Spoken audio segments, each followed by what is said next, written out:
Chapter 27. In Prison. The cells were all crowded, so the two friends were chained in a large room where persons charged with trifling offenses were commonly kept. They had company, for there were some 20 manacled and fettered prisoners here, of both sexes and of varying ages, an obscene and noisy gang. The king chafed bitterly over the stupendous indignity thus put upon his royalty. But Hendon was moody and taciturn. He was pretty thoroughly bewildered. He had come home a jubilant prodigal, expecting to find everybody wild with joy over his return, and instead had got the cold shoulder in a jail. The promise and the fulfillment differed so widely that the effect was stunning.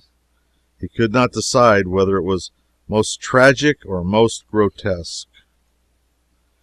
He felt much as a man might who had danced blithely out to enjoy a rainbow and got struck by lightning. But gradually his confused and tormented thoughts settled down into some sort of order, and then his mind centered itself upon Edith. He turned her conduct over and examined it in all lights, but he could not make anything satisfactory out of it. Did she know him, or didn't she know him? It was a perplexing puzzle, and occupied him a long time. But he ended finally with the conviction that she did know him, and had repudiated him for interested reasons. He wanted to load her name with curses now, but this name had so long been sacred to him that he found that he could not bring his tongue to profane it.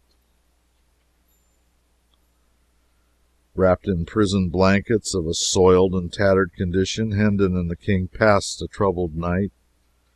For a bribe, the jailer had furnished liquor to some of the prisoners. Singing of ribald songs, fighting, shouting, and carousing was the natural consequence. At last, a while after midnight, a man attacked a woman and nearly killed her by beating her over the head with his manacles before the jailer could come to her rescue. The jailer restored peace by giving the man a sound clubbing about the head and shoulders.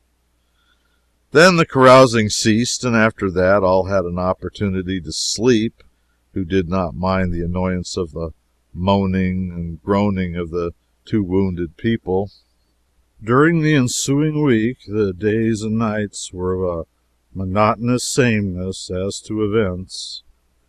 Men whose faces Hendon remembered more or less distinctly came by day to gaze at the impostor and repudiate and insult him, and by night the carousing and brawling went on with symmetrical regularity.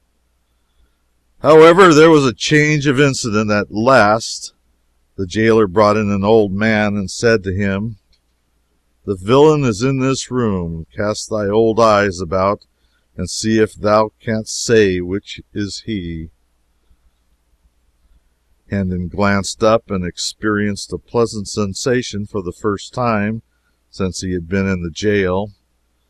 He said to himself, "This is Blake Andrews, a servant all his life in my father's family, a good, honest soul with a right heart in his breast. That is, formerly. But none are true now, all are liars. This man will know me and will deny me too, like the rest." The old man gazed around the room, glanced at each face in turn, and finally said, "I see none here but paltry knaves, scum of the streets. Which is he?" The jailer laughed. "Here," he said, "scan this big animal and grant me an opinion." The old man approached and looked Hendon over long and earnestly, then shook his head and said, "Marry, this is no Hendon, nor ever was." "Right, thy old eyes are sound yet, and I were Sir Hugh would take the shabby carl and the jailer finished by lifting himself a tiptoe with an imaginary halter, at the same time making a gurgling noise in his throat suggestive of suffocation. The old man said vindictively, "Let him bless God, and he fare no worse, and I had the handling of the villain he should roast, or I am no true man." The jailer laughed a pleasant hyena laugh and said, "Give him a piece of thy mind, old man. They all do it. They'll find it a good diversion." Then he sauntered towards his anteroom and disappeared. The old man dropped upon his knee and whispered, "God be thanked, thou art come again, my master. I believed thou wert dead these 7 years, and lo, here thou art alive. I knew thee the moment I saw thee, and main hard work it was to keep a stony countenance, and seem to see none here but tuppenny knaves and rubbish of the streets. I am old and poor, Sir Miles, but say the word, and I will go forth and proclaim the truth, though I be strangled for it." "No," said Hendon, "thou shalt not. It would ruin thee, and yet help but little in my cause. But I thank thee, for thou hast given me back somewhat of my lost faith in my kind." The old servant became very valuable to Hendon and the King, for he dropped in several times a day to abuse the former, and always smuggled in a few delicacies to help out the prison bill of fare. He also furnished the current news. Hendon reserved the dainties for the King. Without them his Majesty might not have survived, for he was not able to eat the coarse and wretched food provided by the jailer. Andrews was obliged to confine himself to brief visits in order to avoid suspicion, but he managed to impart a fair degree of information each time, information delivered in a low voice for Hendon's benefit, and interlarded with insulting epitaphs delivered in a louder voice for the benefit of the other hearers. So little by little the story of the family came out. Arthur had been dead 6 years. This loss, was with the absence of news from Hendon, impaired the father's health. He believed he was going to die, and he wished to see Hugh and Edith settled in life before he passed away. But Edith begged hard for delay, hoping for Miles's return. Then the letter came which brought the news of Miles's death. The shock prostrated Sir Richard. He believed his end was very near, and he and Hugh insisted upon the marriage. Edith begged for and obtained a month's respite, then another, and finally a third. The marriage then took place by the deathbed of Sir Richard. It had not proved a happy one. It was whispered about the country that shortly after the nuptials the bride found among her husband's paper several rough and incomplete drafts of the fatal letter, and had accused him of precipitating the marriage and Sir Richard's death, too, by a wicked forgery. Tales of cruelty to Lady Edith and the servants were to be heard on all hands, and since the father's death, Sir Hugh had thrown off all soft disguises and became a pitiless master towards all who in any way depended upon him and his domain for bread. There was a bit of Andrew's gossip which the King listened to with a lively interest. There is a rumor that the King is mad, but in charity forbear to say I mentioned it, for 'tis death to speak of it, they say. His Majesty glared at the old man and said, "The King is not mad, good man, and thou'lt find it to thy advantage to busy thyself with matters that nearer concern thee than this seditious prattle." "What doth the lad mean?" said Andrews, surprised at this brisk assault from such an unexpected quarter. Hendon gave him a sign, and he did not pursue his question, but went on with his budget. "The late King is to be buried at Windsor in a day or two. the 16th of the month, and the new king will be crowned at Westminster the 20th. Methinks they must needs find him first, muttered his Majesty, then added confidently, but they will look to that, and so also shall I. In the name of— But the old man got no further. A warning sign from Hendon checked his remark. He resumed the thread of his gossip. Sir Hugh goeth to the coronation, and with grand hopes he confidently looketh to come back a peer, for he is high in favor with the Lord Protector. What Lord Protector? Asked his Majesty. His Grace the Duke of Somerset. What Duke of Somerset? Marry, there is but one, Seymour, Earl of Hertford.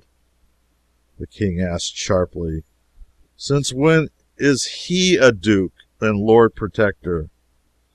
Since the last day of January. And priyeth, who made him so? Himself in the great council with the help of the king. His Majesty started violently. The king, he cried. What king, good sir? What king indeed? God of mercy, what aileth the boy? Seeth we have but one, 'tis not difficult to answer, his most sacred Majesty, King Edward the Sixth, whom God preserve. Yea, and a dear and gracious little urchin is he too, whether he be mad or no, and they say he mendeth daily. His praises are on all men's lips, and all bless him. Likewise, and offer prayers that he be spared to reign long in England. For he began humanely with saving the old Duke of Norfolk's life, and now is he bent on destroying the cruelest of the laws that harry and oppress the people. This news struck the Majesty dumb with amazement, and plunged him into so deep and dismal a reverie that he heard no more of the old man's gossip.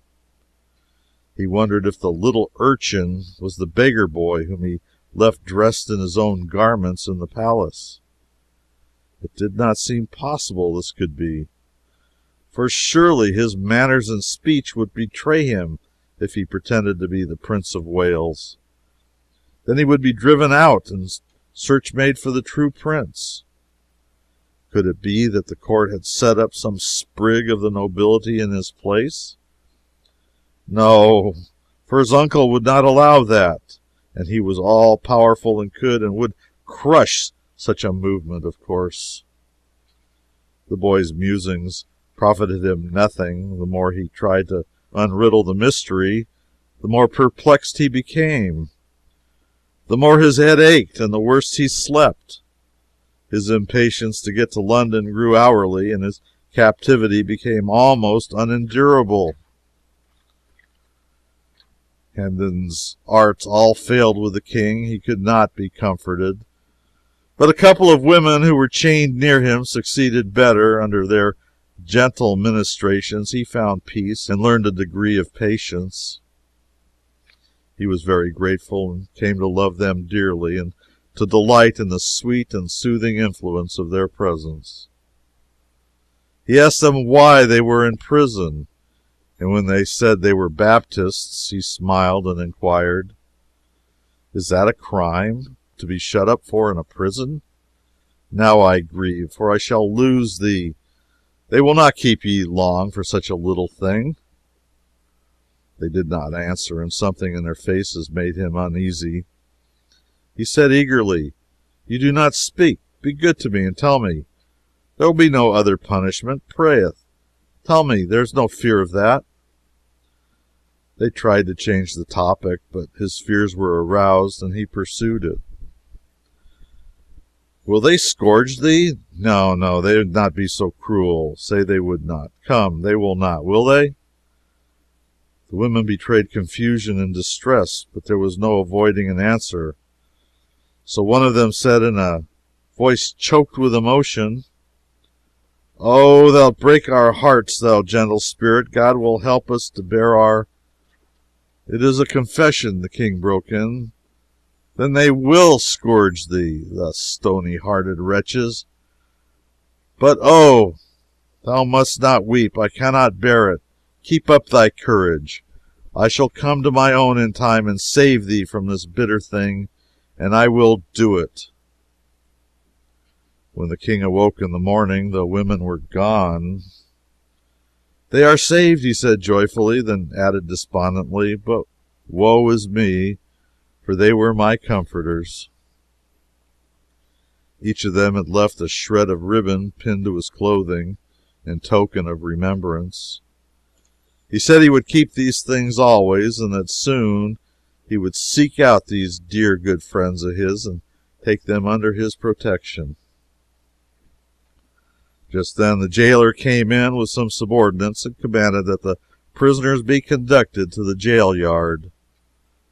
The king was overjoyed. It would be a blessed thing to see the blue sky and breathe the fresh air once more.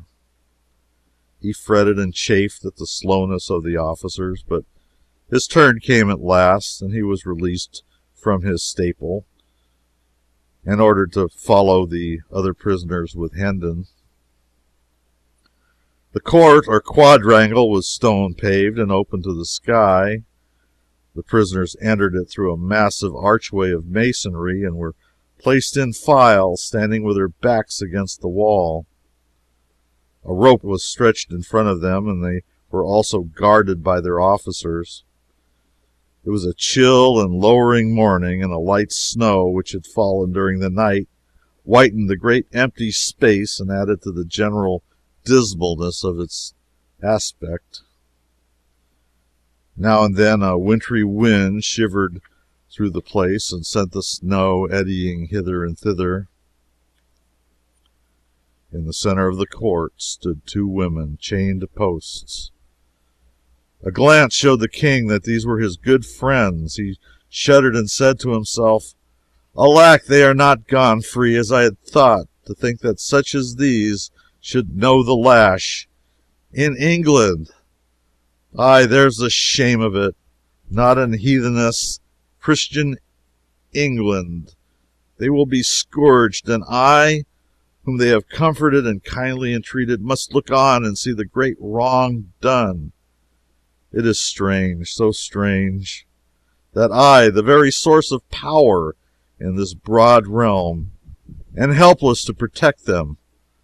But let these miscreants look well to themselves, for there is a day coming when I will require of them a heavy reckoning for this work. For every blow they strike now, they shall feel 100 then." A great gate swung open, and a crowd of citizens poured in. They flocked around the two women, hid them from the king's view. A clergyman entered and passed through the crowd, and he also was hidden. The king now heard talking back and forth as if questions were being asked and answered, but he could not make out what was said. Next there was a deal of bustle and preparation, and much passing and repassing of officials through that part of the crowd that stood on the further side of the women. And whilst this proceeded, a deep hush gradually fell upon the people. Now, by command, the masses parted and fell aside, and the king saw a spectacle that froze the marrow in his bones. Fagots had been piled about the two women, and a kneeling man was lighting them. The women bowed their heads and covered their faces with their hands. The yellow flames began to climb upward among the snapping, crackling fagots, and wreaths of blue smoke to stream away on the wind. The clergyman lifted his hands and began a prayer. Just then two young girls came flying through the gate, uttering piercing screams, and threw themselves upon the women at the stake. Instantly they were torn away by the officers, and one of them was kept in a tight grip, but the other broke loose, saying she would die with her mother.